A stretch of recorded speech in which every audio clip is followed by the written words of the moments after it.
Ainara Ruiz lankidea, furgoneta baten barruan dago, paso emango diogu, bertan Carlosekin, bolondesetako batekin baitago. Aurrera, Ainara.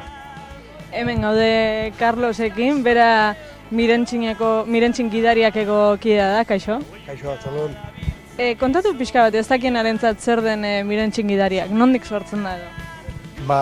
Mirentzin gidariak, gara talde bat, duela 20 urte sortu zana, eta gure konpromesua da dispersioari aurre egitea, nolabait, asteburuko bidaietan, euskal presoen senideen bidaiak samurragoak izaten, bai alde ekonomikotik, baita giro aldetik ere. Eta bidaia horiek, astebururo milaka kilometro egiten dira bidean, nolakoak izaten dira bidaia horiek? Bidaiak izaten dira gogorrak alde batetik, nekagarriak, baina bestaldetik guri sortzen dugu sekulako poza, lehen esan bezala, pesatzen dugu, lortzen dugula hori. Nolabait, senideen zama hori, asteburuko bidaien zama hori, samurragoa egiten. Lehen esan bezala, prezioen aldetik, gero nahiko giro polita sortzen da normalean furgonetetan, eta hoixe da gure lana, gure konpromesua, gure egin beharra.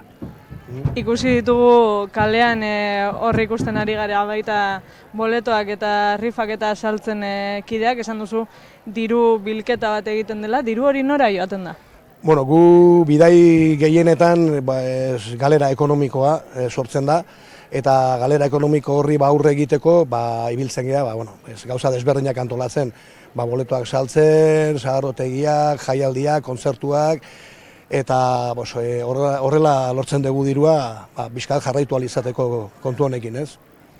Hutsak 258 urte honetan, oraindik badira batzuk, eta kilometro asko egin behar dira beraiengana heltzeko, lehenago egon gara senideekin baita. Zein da zuen aldarri nagusia presoen espetxe politika honen inguruan? Gure aldarria da,